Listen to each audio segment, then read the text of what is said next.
सभी साथियों को नमस्कार, राम राम और खमागणी। तो आप सभी विद्यार्थियों का हमारे YouTube चैनल पर हार्दिक स्वागत है। आज हम कक्षा 6 हमारा राजस्थान भाग 1 न्यू एडिशन 2026 के अध्याय नंबर 2 के अभ्यास क्वेश्चनों को हल करने जा रहे हैं, जिसका नाम है राजस्थान का इतिहास।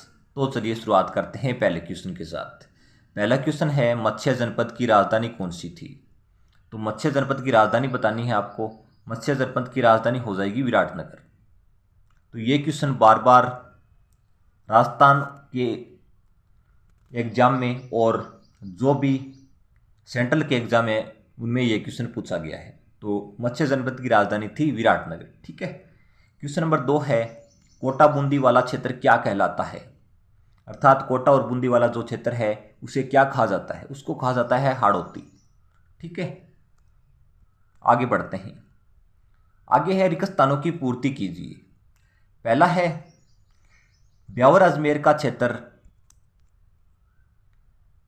किस नाम से जाना जाता है? तो ब्यावर अजमेर का क्षेत्र मेरवाड़ा नाम से जाना जाता है। ठीक है। दूसरा है, जयपुर एवं उसके आसपास के क्षेत्र की भाषा क्या कहलाती है? तो जयपुर और उसके आसपास के क्षेत्र की भाषा ढूंढाड़ी कहलाती है। ठीक है, आगे बढ़ते हैं। आगे है अति लघुत्रात्मक प्रश्न, जिसमें पहला है, महाभारत कालीन की नहीं 3 जनपदों के नाम लिखिए। कि नहीं 2 जनपदों के नाम लिखिए। तो आप इसके बारे में बता देना कोई भी 2 जनपद, जैसे मैंने लिखे हैं मरु, जांगल, अर्जुनायन और सूरसेन। ठीक है, तो आप इनमें से कोई भी बता देना 2। ठीक है। दूसरा है, शेखावाटी में कौन कौन से जिले आते हैं? शेखावाटी में कौन कौन से जिले शामिल हैं इसके बारे में पूछा है, तो ये तो आपको पता ही होगा। इसमें चूरू, झुंझुनू और सीकर 3 जिले शामिल हैं। लेकिन एक जिला पहले नया बना था, नीम का थाना, उसको वापस इसी में विलीन कर दिया है वापस, जब राजस्थान में 50 जिले हुए थे। लेकिन अब वर्तमान में 3 जिले हैं। ठीक है। तीसरा है, हसन खान मेवाती कौन था? Most important question. तो हसन खान मेवाती कौन था भाई? ये था मेवातियों का प्रसिद्ध नायक, जो खानवा के युद्ध में राणा सांगा की ओर से बाबर के विरुद्ध लड़ता हुआ मारा गया था। तो इन्होंने किससे युद्ध किया था? बाबर से युद्ध किया था। ठीक है। आगे है लघुत्रात्मक प्रश्न, जिसमें पहला है, 5वीं सदी के बाद राजस्थान की गणतंत्रीय जनपदों की व्यवस्था समाप्त क्यों हो गई थी? तो 5वीं सदी में जो राजस्थान की गणतंत्रीय जनपदों की व्यवस्था थी उस पर क्या प्रभाव पड़ा और वो किस प्रकार समाप्त हो गई थी, इसके बारे में बताना है। तो चलिए इसके बारे में देख लेते हैं। ये देखिए, इसने बताया है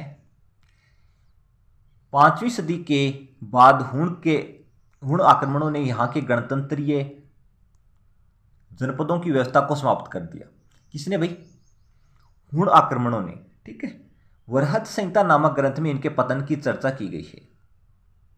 ठीक है, तो ये था। ठीक है। आगे है कि नहीं 3 जनपदों या अंचलों के बारे में लिखिए। तो कोई भी आपको 3 अंचल या जनपदों के बारे में लिखना है, तो चलिए इनके बारे में भी देख लेते हैं। तो पहला है मरु। ठीक है, मरु ये हमारा मोस्ट इंपोर्टेंट है। चलिए इसके बारे में देखते हैं। मरु ऋग्वेद सहित हमारे पौराणिक ग्रंथों रामायण, चरक संहिता, महाभारत एवं भरत संहिता में मरु प्रदेश का वर्णन आता है। मरु प्रदेश आर्यों का प्रारंभिक जनतंत्र था, जिसमें वर्तमान के बीकानेर, नागौर, डेडवाना, कुचामन, चूरू और गंगानगर, जैसलमेर एवं बाड़मेर के कुछ भाग सम्मिलित थे। कालांतर में इस क्षेत्र में कुछ विस्तार के साथ पूर्व, मध्य तथा जांगल नामक जनपदों का निर्माण हुआ। बीच में देखिए डेडवाना, कुचामन, ये नई जिला बना है। ठीक है। दूसरा है जांगल। इस जनपद में वर्तमान बीकानेर, नागौर, डेडवाना, कुचामन एवं जोधपुर का कुछ भाग आता है। इसकी राजधानी अहि छत्रपुर थी, जिसका समय वर्तमान नागौर से प्रतीत होता है। मत्स्य पुराण के अनुसार यदुवंश के बलराम एवं श्री कृष्ण द्वारिका जाते समय इसी क्षेत्र से गुजरे थे। ठीक है। तीसरा है मत्स्य जनपद, जो मोस्ट इंपोर्टेंट है, बहुत बार इससे क्वेश्चन पूछा गया है। ठीक है, तो ये हमारे लिए मोस्ट रहेगा। ठीक है।